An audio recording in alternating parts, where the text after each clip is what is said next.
Anyone who's seen Batman or Arthur knows that there is such thing as a butler, but what is a butler? Is it a life of drudgery? Is it working for the rich and famous? You become rich and famous yourself, like some people have. Or is it a career opportunity, a high-powered career opportunity, a high-powered lifestyle in the service of others? And that's the way I like to look at it.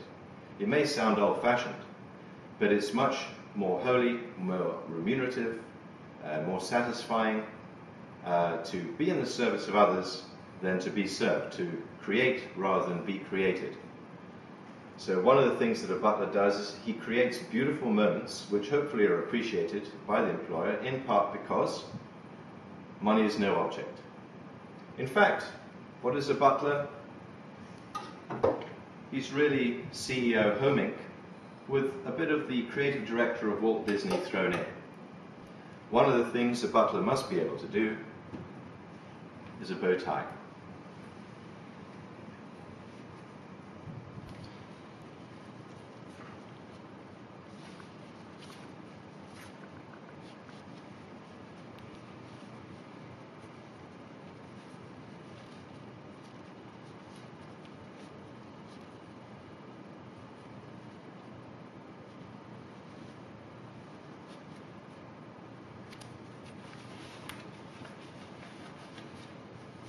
And there it is.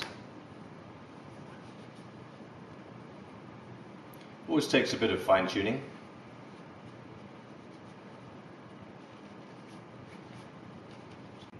So why would anyone want to become a butler? Perhaps for those who prefer to be follically challenged, the idea of a profession where one tears one's hair out at the petty foibles or failings of lesser mortals, then the butler profession would be absolutely ideal. Perhaps it's because one likes to live in the shadows of the rich and famous. If that's so, one really doesn't have any idea of what a butler is. Maybe it's to become rich and famous. Well, I would say that would only be important if money was one's real motivation, which again means one isn't really a butler. How about if one wanted to have fun? I say absolutely. From doing your job to the highest of standards, and that's where the fun comes from. Unfortunately, butlers over the centuries have had developed a reputation for being supercilious, and actually thinking of others as lesser mortals is no longer a job requirement. But someone who wants to inspire others to achieve higher standards, that's what a butler is. That's the kind of person who would make a good butler. Some people think that being a butler is a very easy thing to do. All you have to do is present something whenever someone asks for it. But you know what? A butler is not a robot. He has to be caring, proactive, anticipatory, intelligent. But more than anything else, he has to be invisible. Maybe you've heard the expression, a guest like fish stinks after 3 days. Well, imagine what a butler smells like after 3 weeks, 3 months, 3 years. How about 30 years? How about 60 years? In remains of the day, the butler there, or the under butler, works for 55 years, every day serving at table.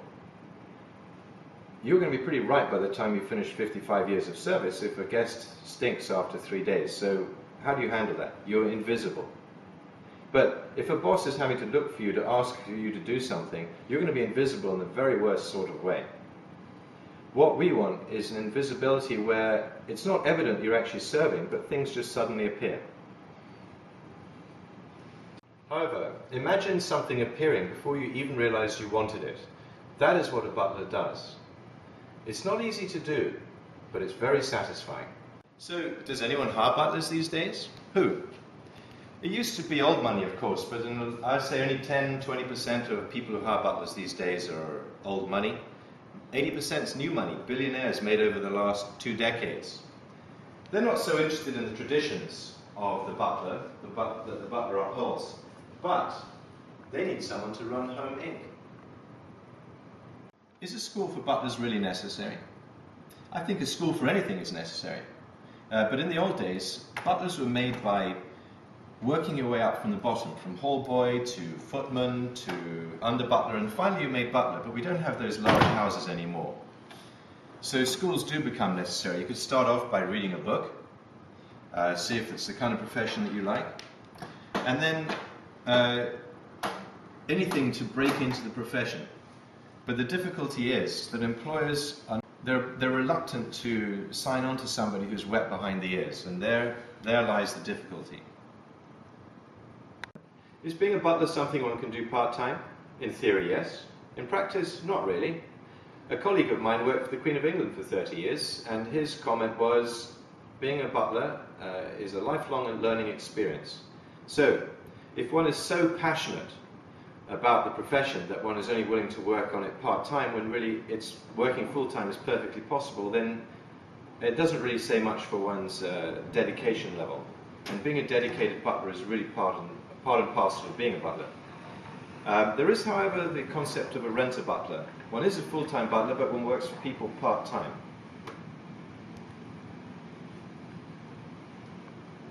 So, what are the frustrating areas to being a butler? As with other professions, it's the bosses who may be behind the 8 ball in terms particularly of managing staff. When you get a micromanager, it's rough for everybody. If the employer has no personal dignity, no space, doesn't do anything worthwhile in life except be pampered, that is frustrating too. As in the remains of the day, one wants really to have an employer who is worthwhile, has some moral stature. One is reminded particularly of the late Roman Empire, when one thinks of what are the frustrations of being a butler.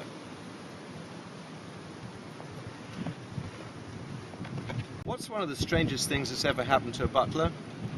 I would say having to work for an employer who has pet monkeys. The real question being, or difficulty, was one of protocol or etiquette. For instance, when you're serving at table, do you serve the monkey first, or the employer, or the guest of honor? Big questions for butlers. So what's the most difficult thing about being a butler? It's not so much orchestrating a banquet for 100 people with 2 days' notice, or even having the numbers inflate by 50% the evening before. Nope. I think the most difficult thing is recognizing that the employer who's mean-spirited, or the guest, is desperate to survive, but they're working on some faulty logic that your demise and everybody else's is the way to achieve that. And that can make it quite difficult to be a butler, with a smile. So what's the most fun thing about being a butler? Maybe it's this sort of environment that you live in every day, but for me, it's more the wide smile that you bring to somebody's face when you anticipate a need. It's the screams of joy that comes from a child when you give them a present, and it's the present they've been hoping against all hope that they'd receive, and there it is. It's the same as anything else one does. It's demonstrating competence, but you do it with dignity, with panache, with flair. It's the job well done that you repeat every day.